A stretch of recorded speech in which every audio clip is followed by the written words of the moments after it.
the rhymes on this record, I mean, you see yourself said kind of at the start, you know, that there's a lot of rhymes on this record, and I think I'm just going to say that I think it's your best effort rapping wise on any of your records in terms of just ideas, creativity, playing within the structure of the songs, you know, the dropouts, the things, you know, the sound effects, just everything that makes you Eminem as an MC, as an artist, you know. How was that kind of composing these rhymes and in a sober frame of mind as well, you know, being this adventurous lyrically for the first time since you've been sober, not reflecting recovery or relapse?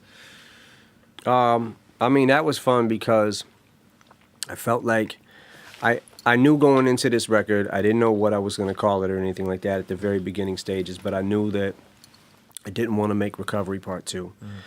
Just like I really don't want, I didn't want this album to sound like the last album. Just like Recovery, I wouldn't want it to, you know, when I made Relapse, I wouldn't want my next album to sound like that. I think that it's okay now to go back and revisit another, you know, I guess the framework of another album. Sure. So that being said, it was more about, for me, I think that doing the Bad Meets Evil EP with Royce was one of those things where we kind of went in, we didn't really plan to do it. It just kind of happened. I think I was going to do a song with him for one of his records, and then he was going to do one with me. And then it kind of ended up, well, we got 2 records. What if we do another one and see where it could go? Yeah. You know, and then it just kind of spawned into that. But I think we knew from the beginning, we're not going to make a whole album. But it would be fun to make an EP, and it would be fun to just take the reins off and just, you know, just rap, go back and forth. Yeah. You know what I'm saying? Like, so that became fun. And I think that a lot of this record spawned from some of that too, because it was like I kind of, a lot of these songs, stop counting bars and just let me finish this thought. It's done. And and it's done when it's done, and not, you know, not worry about, you know, making the EP with Royce was like, we weren't making an album, so we didn't have to round it out. We didn't have to, you know, make sure that we covered a bunch of subjects and didn't make every song the same, or, you know what I'm saying, like topic-wise or whatever. And I kind of took some of that with me to this record. And, you know, it is an album, so you still do want to round it out. You want to make sure that it's not just that, but at the same time, as much as I can, without trying to cram it down people's throats, or maybe to cram it down people's throats. I just wanted to rap, you know? I want to talk about a couple of songs on the record in particular that I love. Did I tell you I like rap? Yeah, me too, man. I love rap. Yeah, cool. I like rap. I want to talk about Love Game with Kendrick, because you guys are really spurring each other on. He's the only guest on the record. You know, you've never been particularly... He's the only rapper guest. Yes, that's right, I should say. Yes. Yeah, the only rapper on that record. I mean, he's phenomenal, you know. We all in agreement with that. We all know how amazing he Absolutely. is. You know, working with him on that song and just bouncing off him. Did you guys do your rhymes separately in different parts of the country, or did you do it at the same time, or how did that record come together? It was...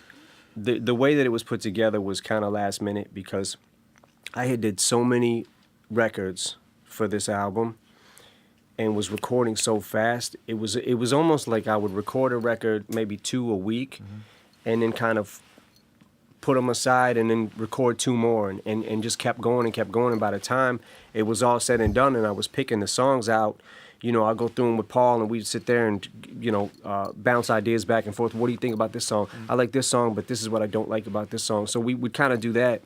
By the time it got to the later stages of it, I had a lot of songs that I was trying to fit on the record, you know, and trying to make it cohesive and trying to make it all one thought with the, you know, with that whole framework of what I'm working within those parameters or whatever. But I had so many that I wanted to keep. Yeah. A lot didn't make it. But there were certain ones that I wanted to keep because I felt like, well, this ties in with this. And, you know, when I was writing it, like I was trying to make it tie in with this certain record, and but you can only fit so much time on a CD. Well, when it was all said and done and it got to a certain point, you know, I kind of sat back and was like, fuck, man. I got no rappers on this shit. You know what I mean? Like, there's no other rappers on here with me, and it only made sense, you know, me and Paul had talked about we wanted maybe we should try to do an event record and get somebody like Kendrick, just because, you know, Kendrick is as incredible as he is. He's also on the same label. He's in our camp. You know what I mean? So it only made sense and it felt right. So he came to the studio in Detroit. That's cool. So many people phoned him in now, send them via email. You know what I mean? Here's a beat. Send me 16 bars. Send me. Yeah, absolutely. Well, I laid a verse and I kind of was showing him where it was going. And Was anyone filming this, by the way, when this was going on? I mean, is anyone no? Nah. Man, wow.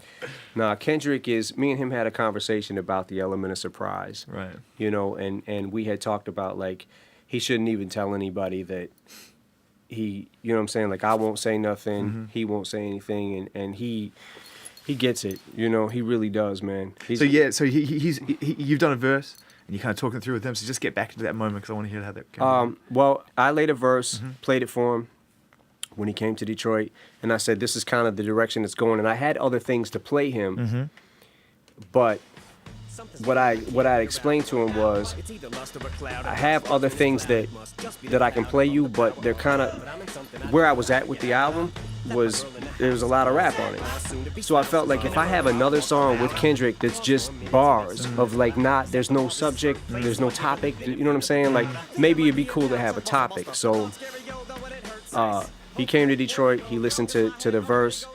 Then I said I had an idea for a hook, but I was thinking it might be interesting. Like, I'm doing a lot of hooks on my record. You know, it might be interesting to have you do a hook, because he's great at melody too.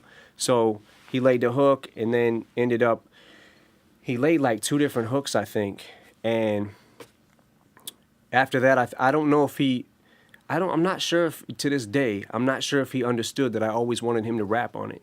Because he laid 2 hooks, and then he kind of looked like, is that it? You know? Yeah, that's it. The only rapper on the album won't rap. So, or the only other rapper, sorry. So I was like, I can't remember exactly what I said. I was like, something like, yo, so you want to lay a verse?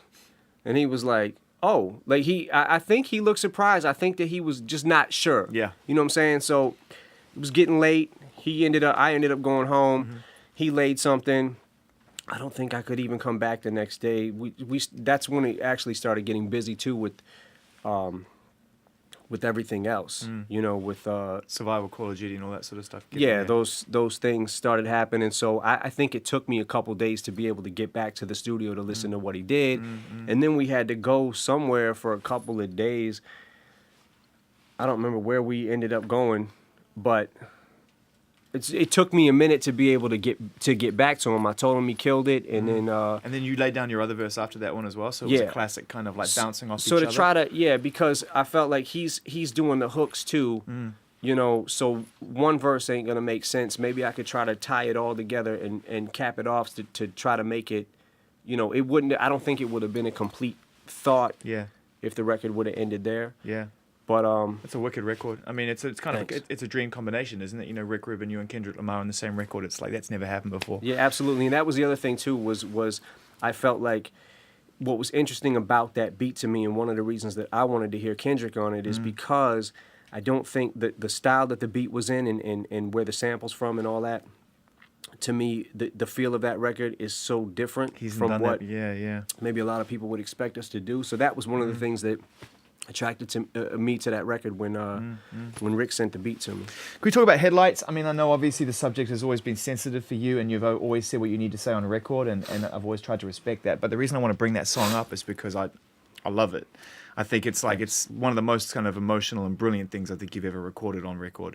And I just want to talk more about the mood of how that record came together, and I suppose how difficult it was for you to get that out of your system, and how long you've been preparing to do so. Well, it was one of those things that I don't know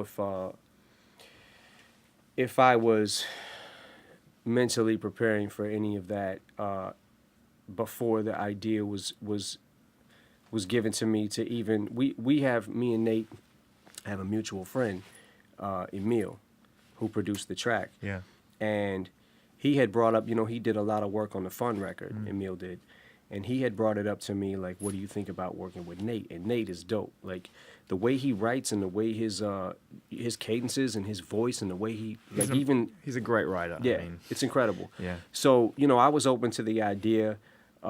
Emil sent me a couple of sketches, like early on sketches of it, and I had a couple of things that we bounced some ideas of like what to like certain little changes to make here and there, and then pretty much went from there. Once that ended up getting to the place where it was at, then you know, I wrote the rhyme to it, and that's pretty much it. You proud of that one? Of that song?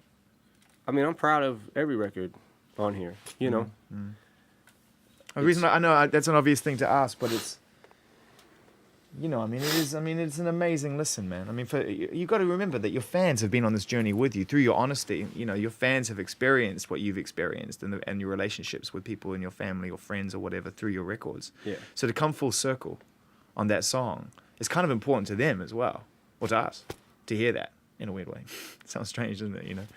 Yeah, I mean, it's one of those chapters. It was one of those things that was, you know, bothered me for a little bit. It was one of those things I needed to get off my chest. So, you know, I don't have anything else to really elaborate or expand on that record other than everything that I needed to say. I put on that record and I kind of left it there.